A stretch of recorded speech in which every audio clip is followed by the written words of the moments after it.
Welcome back everybody. एक बार फिर से खुशामदीद कहते हैं आपको। और हसन, अभी हम किसके बारे में बात करें? अभी हम पाकिस्तान और अज़रबैजान के दरमियान ट्रांजिट ट्रेड, सियाहत के फरोग, कल्चरल एक्सचेंज प्रोग्राम समेत 14 मुआहिदों और मफाहमत की यादाश्तों पर मोहब्बत कहने लगे थे। मोहब्बत ही कहने लगा था। ये मफाहमत की जो यादाश्त होती है मोहब्बत ही होती है।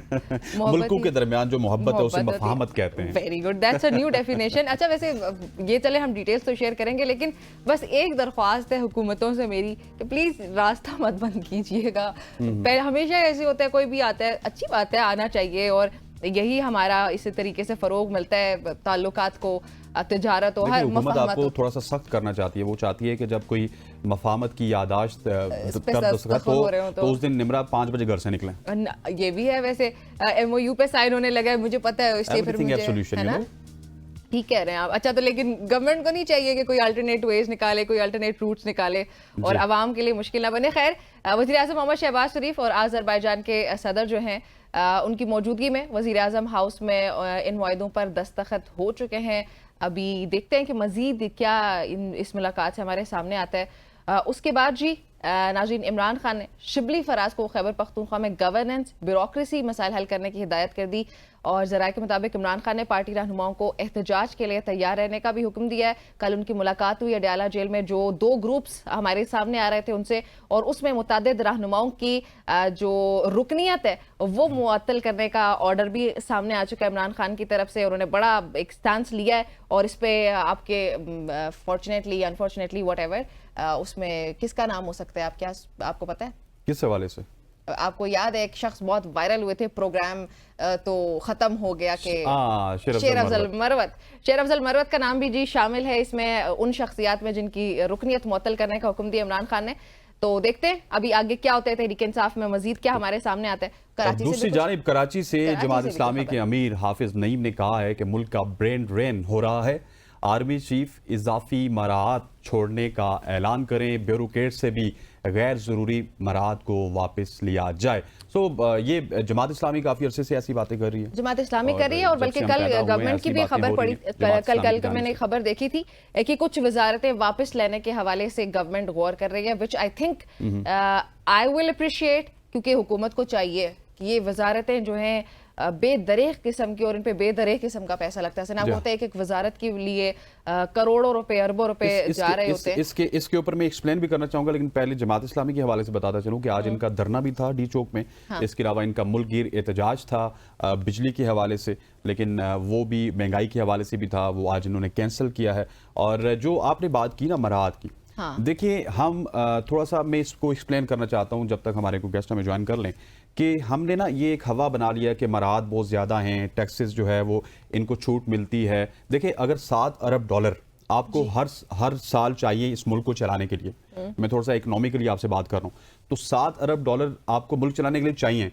लेकिन जो मराहत में पैसे खर्च हो रहे हैं वो आज भी पाकिस्तानी शायद 50 अरब हो गया, 60 अरब होगा पाकिस्तानी, ठीक है। तो हमने बेसिकली बहुत सारी ऐसी चीज़ों को इन मराहत के पीछे छुपा दिया है। जिस तरह हम इंपोर्ट एक्सपोर्ट्स की बात करें, इंपोर्ट्स को हमें कम करना होगा, हमें बहुत सारी ऐसी चीज़ों को कम करना होगा। ये सिर्फ मराहत खत्म होने से ना, क्योंकि 7 अरब बहुत बड़ी रकम बनती है, उसमें अगर 50 अरब रुपया आप ऐड कर लें तो कोई मसला नहीं है, उसमें अगर लेस कर दें। लेकिन जो इंपोर्ट्स में आपको अगर एक लग्जरी कार चाहिए, आपको नहीं, आप जैसे 40 लोगों को लग्जरी कार चाहिए, तो उसमें तो 50 करोड़ या फिर $1 अरब आपका बाहर भेजना पड़ता है आपको। तो ये वाली चीजें जो है इनको कंट्रोल करना पड़ेगा। बहुत सारी ऐसी चीजें, लग्जरी आइटम्स को कंट्रोल करना पड़ेगा, बहुत सारे मसाइल हैं। अच्छा, लेकिन ये जो आप बात कर रहे हैं ना, इसमें एक चीज ये भी है कि मराहत तो चलें, ठीक है, लेट्स से कि वो बहुत ही कम होंगी। प्रॉब्लम असल में करप्शन है। एक छोटे से छोटे ओहदे, करप्शन बहुत ज्यादा है इस मुल्क में, जिसकी वजह से ये किसी के पास कोई भी अथॉरिटी होती है, कोई वजारत है, कोई भी ओहदा है, तो वजारत तो बहुत बड़ा ओहदा है, इससे नीचे लेवल पे भी ना, बिल्कुल अगर किसी ग्राउंड लेवल पे आते हैं तो सरफेस लेवल पे भी हमें करप्शन बहुत मिलती है। वो करप्शन में सारा पैसा जो है वो पीएम से लेके प्राइम मिनिस्टर ऑफिस तक, रेडी वाला तक करप्शन, रेडी वाले से लेके वज़ीर आज़म तक, मेरे ख्याल में रेडी वाले को भी, जहां से ये करप्शन जब तक नहीं बाहर निकलेगी तब तक हमारे मुल्क में जब तक ये इंसाफ का एक निज़ाम नहीं आएगा, सजाएं नहीं मिलेंगी, करप्शन को जड़ से उखाड़ के बाहर नहीं फेंकेंगे, तब तक $7 अरब हो, $75 अरब हो, मुल्क नहीं चल पाएगा। बिल्कुल ऐसी है। थोड़ा सा मखसूस नशिस्तों के हवाले से निमरा मैं आपकी राय भी चाहूंगा कि क्योंकि आपने पिछले कुछ 2-3 हफ्तों से मखसूस नशिस्तों को भी कवर किया और जिस तरह के रिमार्क्स हमें देखने को मिले जस्टिस अतर मिनुल्लाह की जानिब से, जस्टिस मंसूर अली खान की जानिब से, जस्टिस आयशा की जानिब से, तो केस किसी भी तरफ रुख इख्तियार कर सकता है। मुझे तो पर्सनली ये लगता है हसनैन के मुख्तलिफ किस्म की राय हमारे सामने आ सकती है, मुख्तलिफ किस्म की आरा, और ये हमारे सामने आ सकती हैं इजाफी नोट्स। और फिर उसमें एक जो मज़े की बात आपको बताऊं कि देखिए 4-5 चीज़ें हमारे सामने थी कि क्या ये नशिस्तें खाली छोड़ी जा सकती हैं, क्या ये नशिस्तें PDM को या जो गवर्नमेंट हमारी है उसको दी जा सकती हैं, क्या ये नशिस्तें सुन्नी इत्तेहाद काउंसिल को मिल सकती हैं। और लेकिन ये सारी जब डिस्कशन शुरू हुई तो उसमें ये सबसे इंपॉर्टेंट एक आर्ग्यूमेंट सामने आया कि तहरीक इंसाफ जो आप एक्सपेक्ट नहीं कर रहे थे, क्योंकि सुन्नी इत्तेहाद काउंसिल ही तहरीक इंसाफ कंसिडर की जा रही थी, लेकिन ये सारे दलाइल और जब ये समातें होना शुरू हुई तो जो इंपॉर्टेंट चीज़ एक सामने आ गई कि क्या ये सीट्स तहरीक इंसाफ को भी मिल सकती हैं। तो ये एक नई चीज़ उभर के सामने आई है जो शायद बहुत सारे लीगल एक्सपर्ट्स भी उसको इसमें ना बहुत सारे इंटरेस्टिंग रिमार्क्स भी आए और हमने ये देखा जब नवाज शरीफ नाअहल हुए उस वक्त भी देखा, जब गिलानी साहब को नाअहल किया गया उस वक्त भी देखा कि आपके जो जजेस हैं वो बेसिकली छानबीन करने के लिए इस तरह के रिमार्क्स देते हैं कि शायद लगता है कुछ पार्टीज़ को ऐसा लगता है, कुछ जो PTI प्रो हैं उनको ये लगेगा कि हमारे हक में रिमार्क्स है, कुछ नून लीग प्रो होंगे वो कहेंगे कि हमारे हक में रिमार्क्स है, लेकिन दैट इज रिमार्क। वो बेसिकली जांच पड़ताल कर रहे होते हैं, वो आपके खिलाफ बात करके, आपके हक में बात करके आपसे वो एक्चुअल इंफॉर्मेशन निकलवाने की कोशिश करते हैं और उसको हम ये समझ बैठते हैं कि शायद ये वाले जो जज है ना ये इस फैसले को बैक करेंगे, ये जज इस फैसले को बैक करेंगे। ऐसा कुछ नहीं होता। वो भी तो आज 12 बजे आपको एक डिफरेंट पिक्चर नजर आ सकती है। डिफरेंट पिक्चर नजर आ सकती है। वही मैंने जैसे शुरू में कहा ना कि इसमें हम लोग वो फैसले भी शायद जो सोचे ना हो उस किस्म की आरा हमारे सामने आ सकती है। और जो बात आपने की है कि जजेस के रिमार्क्स जब सामने आते हैं तो लगता है कि ये तो नून लीग के हक में जा रहा है फैसला या हुकूमत के या PTI के हक में, कोई सा भी केस उठा लें। तो ये तो जजेस है ना, इन्होंने तो बैलेंस रखना होता है। वो हर एक आर्ग्यूमेंट देते हैं कि दलाइल सुनने के लिए कि जो फरीक़ैन हैं उनके दलाइल क्या होंगे। तो दलाइल इसमें भी, इस केस में भी मुख्तलिफ किस्म के हमारे सामने आते रहे। लेकिन इसमें इलेक्शन कमीशन की खूब धुलाई हुई। इलेक्शन कमीशन को उन्होंने कहा कि आप फरीक बनते जा रहे हैं और हमें लग रहा है कि इलेक्शन कमीशन एक इदारे के तौर पे यहाँ पे नहीं आता बल्कि एक फरीक के तौर पे आता है। वो चाहता है कि वो ये केस जीते। हालांकि इलेक्शन कमीशन को एज ए इंस्टीट्यूशन आके हमें यहाँ पे दलाइल देने चाहिए, पिक्चर क्लियर करनी चाहिए क्या क्या हुआ एग्जैक्टली। वो कोई इस तरह से नहीं है कि PTI है, इलेक्शन कमीशन तो इलेक्शन कमीशन एक इदारा है ना। इलेक्शन एक और सवाल है, मैंने जब इस केस को स्टडी भी किया, आप सुप्रीम कोर्ट के सेक्शंस देखिए, मैं वो सेक्शंस आपके सामने पढ़ भी दूंगा। सेक्शन 215 है। अगर आप दूसरी तरफ आइन के सेक्शन को देखिए तो आर्टिकल 17(2) मतलब कि एक सेक्शन कह रहा है कि जिसके मुताबिक इंतखाबी निशान को वापस लिया जा सकता है। अब आइन उस हवाले से आइन का जो आर्टिकल है वो मुतसादिम है। तो आइन बहुत सारी चीजें ऐसी हैं कि जो आइन में और सुप्रीम कोर्ट के जो लॉ बुक है, जो सेक्शंस हैं, उनमें डिफरेंट नजर आती है और ये बड़ी इम्बिग्विटी है। इसको मेरा ख्याल है कि दोनों इदारों को बैठ के, पार्लियामेंट को अलग बैठ के, सुप्रीम कोर्ट को अलग बैठ के, क्योंकि कोई भी राय निकल सकती है। अब कोई जज है वो ये फैसला करना चाहता है तो वो 215 को देख के फैसला कर सकता है। कोई जज ये अगर फैसला करना चाहते हैं 17(2) को देख के वो वहां पे फैसला करेंगे। दोनों एक जगह पे ठीक है। जिस तरह वो रियासत आजाद साहब बात कर रहे थे ना कि इरेगुलरिटीज और इलीगैलिटीज में क्या डिफरेंस होता है, तो ये थोड़ी सी मुतसादम चीजें हैं। इनके ऊपर मेरा ख्याल है कि हमें देखना चाहिए।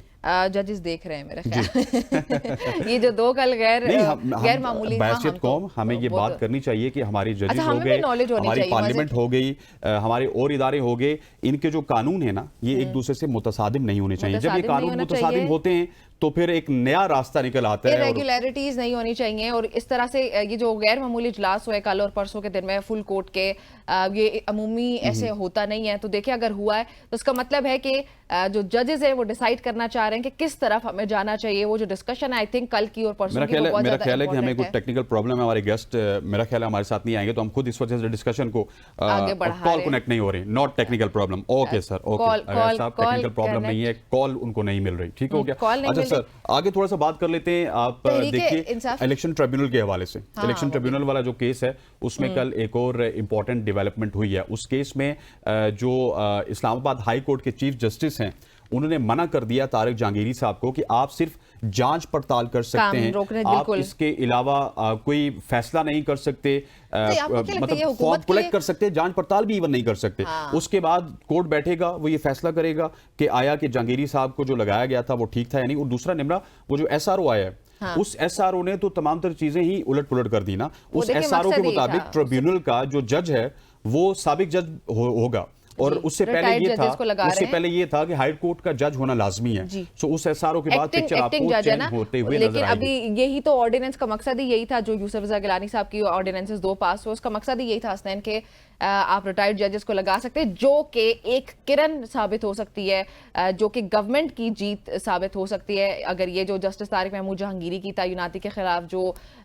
ये जो फैसला हुआ, उनको काम कैसे रोकने का ये जो आप बता रहे जिक्र कर रहे, ये गवर्नमेंट के लिए मुझे लगता है it is going to be a big win. आखिरी कुछ मिनट चल रहे, मैं चाहता हूं कि आपका फेवरेट टॉपिक, आप पता नहीं तहरीक इंसाफ करिए, आपका फेवरेट टॉपिक है इद्दत निकाह केस। ओह प्लीज, इद्दत निकाह केस के हवाले से आई थिंक मैंने कल जो खबरें ली हैं, आज फैसला हो सकता है उस हवाले से भी, और इद्दत निकाह केस अपने आप के मराइल में पहुंच चुका है। आज एक्सपेक्टेड ये है कि आज फैसला हो जाएगा। इद्दत निकाह केस के हवाले से बताता चलूं कि बहुत सारी डिटेल्स हैं, जो फरीकैन के दलाइल हैं, मेडिकल बोर्ड तश्कील देने के हवाले से और जय्यद उलमा से राय देने के हवाले से दलाइल मुकम्मल हो चुके हैं, लेकिन उसके ऊपर फैसला पेंडिंग हो चुका है। बुशरा बीबी के वकील इमरान रियाज गिल ने दरखास्तों की भरपूर मुखालफत की। उन्होंने तो ये भी कहा कि ये जो दरख्वास्त दी गई है उनको जुर्माने के साथ वापस किया जाए। ये बड़ी इंपॉर्टेंट बात उन्होंने कर दी है, इंपॉर्टेंट बात। और ये जो मेडिकल बोर्ड वाली बात है, ये मुझे किसी किस्म से नहीं भाती है, बल्कि I am allergic to this. मुझे ये सुन के ही एलर्जी हो गई थी कि भाई ये क्या दरख्वास्त दी है कि आप वो चीज बिल्कुल ऑब्वियसली अभी ऑन एयर नहीं बोल सकती हूँ। एनी हाउ जी, ये कुछ अहवाल था केसेस का और पाकिस्तानी पॉलिटिक्स का, लेकिन फिर भी हसनैन मखसूस नशिस्तों के केस के फैसले के लिए आप एक्साइटेड है? वैसे फिर भी यहाँ पे ब्रेक जरूरी है, जरूरी है, लेकिन मुझे कुछ एक्साइटमेंट है, हम ब्रेक में डिस्कशन कर लेते हैं। मुझे कुछ जल्दी है फैसले की, हम सबको है। यहाँ पे एक ब्रेक शामिल करते हैं, ब्रेक के बाद वापस आएंगे, डिस्कशन को आगे बढ़ाते हैं।